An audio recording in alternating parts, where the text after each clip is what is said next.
Niko Silalahi bahas zakat dihujat bertubi-tubi oleh netizen, ditulis oleh Syardi dari Sewar.com.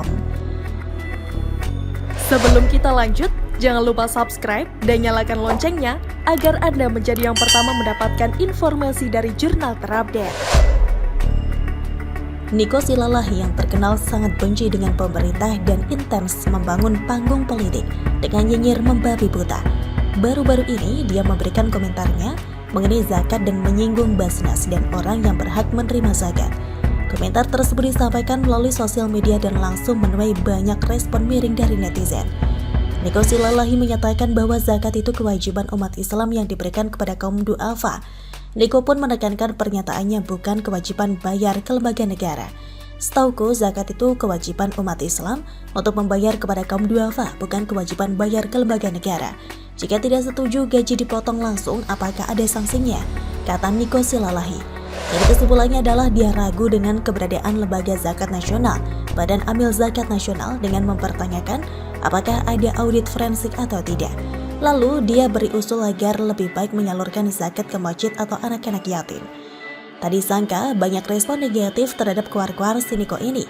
Dari kata setauku, dalam pernyataannya di atas, saya berpikir dia ini bukan muslim.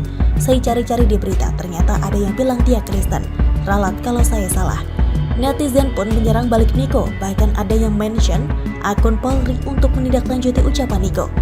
@Humas_Polri, Pak mau lapor, segera tindak lanjuti. Jangan cuma Samara doang yang komplain langsung gercep atau gerak cepat, konpres mau ditindaklanjuti.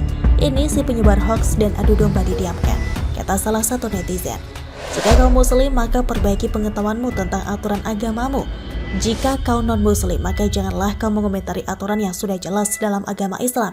Semoga saja cuitan kau ini tidak termasuk dalam undang-undang penistaan agama, kata yang lain. Silahkan kau demo atau benci pemerintah sampai kapanpun, tapi jangan kau campuri urusan yang tidak kau pahami dan bukan urusan agamamu, kata yang lain. Anda ini sok tahu sekali. 1. Zakat adalah rukun Islam. Tidak sah keislaman seseorang kalau tidak zakat. Statement Anda menghina amil zakat itu penghinaan serius pada Islam. 2. Anda tidak paham Islam. Yatim itu sudah jelas bukan penerima zakat. Mau ubah syariat, katanya. Dalam Al-Quran Surat At-Taubah ayat 60 ada 8 golongan yang berhak menerima zakat atau mustahik. 1. Fakir, 2. Miskin, 3. Ambil, 4. Mu'alaf, 5. Rikob, 6. Gorimin, 7. Fisabilillah, 8. Ibnu Sabil. Selain ke-8 mustahik tidak berhak menerima zakat, masjid sekalipun, kata yang lain. Itulah semua urusan pihak lain yang bukan urusan dia. Sebenarnya Niko ini hanya mematuhi prinsip yang penting nyinyir dan mengomel kepada pemerintah minimal 1 kali sehari. Itu target harian yang sepertinya harus dilaksanakan agar tidak penasaran atau mulut gatal-gatal. Oh, saya lupa, gimana dengan konsolidasi galang massa yang sempat digembar-gemborkan di media sosial? Tujuan dari itu adalah menyatukan persepsi bahwa Jokowi harus tumbang. Kok tidak ada kabar kelanjutannya, seolah layu sebelum berkembang? Tapi sudah jelas ini gagal. Dia sendirian berharap pemerintah tumbang. Dia tidak tumbang saja harus sudah bisa bersyukur. Memangnya dia siapa? Dia hanyalah salah satu dari sekian banyak orang sakit hati yang kerjanya ngomel tidak jelas. Tipe orang ini sama dengan Helmi Felis yang juga sangat berharap Jokowi turun. Dia turunkan Jokowi gagal total, sekarang bahas masalah zakat.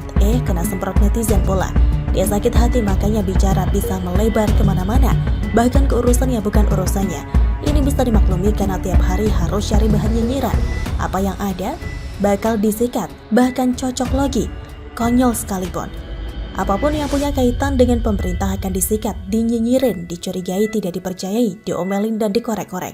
Orang-orang ini sungguh sabar dan tahan mengomeli setiap hari. Apalagi saya tidak bisa bayangkan.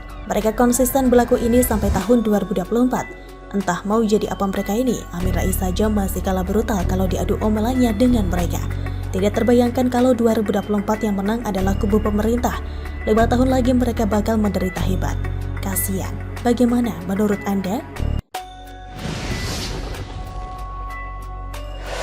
Sirkuit Formula E rampung, sponsor masih misterius, ditulis oleh Papa Dimas dari Sewar.com. Sebelum kita lanjut, jangan lupa subscribe dan nyalakan loncengnya agar Anda menjadi yang pertama mendapatkan informasi dari jurnal terupdate. Apa dan siapa sponsor yang akan mendanai Jakarta International E-Prix 2022 atau balap mobil listrik Formula E sampai detik ini masih misterius.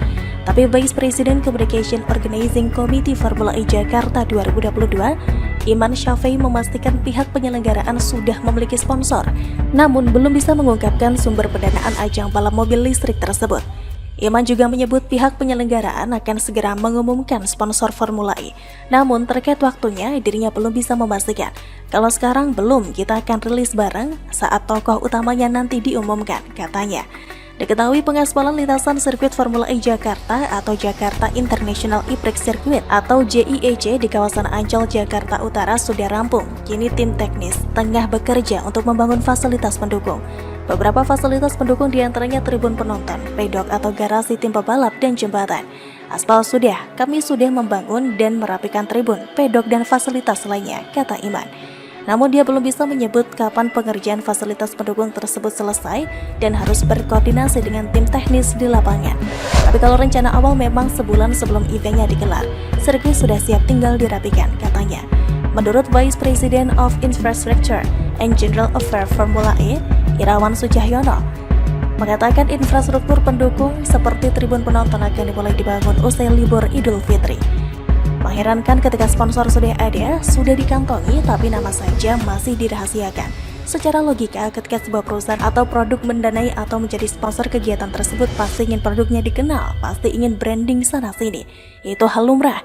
Bahkan jauh hari sebelum sebuah event digelar, branding sponsor sudah bertebaran di mana-mana. Seolah sang produsen ingin show off, ini produk gue yang nyponsorin. Kan gitu. Faktanya perusahaan mana yang mau atau katakanlah sudah berkomitmen menggelontorkan dananya untuk sebuah event, tapi namanya saja sampai sekarang belum mencuat sama sekali, ngibul kali. Belum lagi penjualan tiket yang sampai saat ini belum dilakukan. Kabarnya tiket akan dijual setelah pembangunan fasilitas penunjang seperti tribun penonton dan pedok selesai dibangun. Jika mengacu dari rencana penyelenggaraan yang akan mulai membangunnya setelah cuti lebaran, artinya pembangunan dimulai awal Mei. Kira-kira butuh waktu berapa lama ya untuk pembangunannya? Kabarnya sih nggak butuh waktu lama karena tribun dan pedok bersifat portable. Tapi efektifkah menjual tiket dengan sisa waktu yang ada? Sedangkan balapan akan digelar pada 4 Juni 2022, yang artinya nggak sampai 1 bulan. Sekedar informasi dan sebagai bahan perbandingan, gelaran balap mobil listrik Formula E Vancouver, Kanada batal digelar karena penyelenggara tidak mendapatkan izin. Sejatinya balapan akan digelar pada 2 Juli 2022 atau 1 bulan setelah balapan di Jakarta. Panitia harus menerima kenyataan bahwa mereka harus menunda balapan seri Vancouver tahun depan alias tahun 2023. Yang ingin saya tekankan di sini, balapan yang akan digelar bulan Juli saja. Penjualan tiket sudah dilakukan jauh-jauh hari meskipun belum seluruhnya terjual. Bahkan sekarang penyelenggara balapan di Vancouver sedang merumuskan regulasi pengembalian dana tiket. Artinya apa? Penjualan tiket butuh waktu yang tidak singkat. Apalagi balapan mobil listrik ini belum begitu populer di Indonesia. Bahkan saya yakin calon penonton juga nggak kenal-kenal amat nama-nama pembalapnya dan berasal dari negara mana. Hal yang jauh berbeda jika dibandingkan dengan MotoGP yang baru saja sukses digelar di Mandalika, Lombok bulan lalu.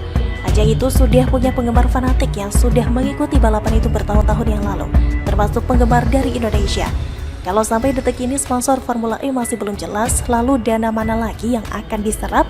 Perlu diingat, untuk menggelar balapan ini Pemprov DKI telah menggelontorkan dana 560 miliar rupiah.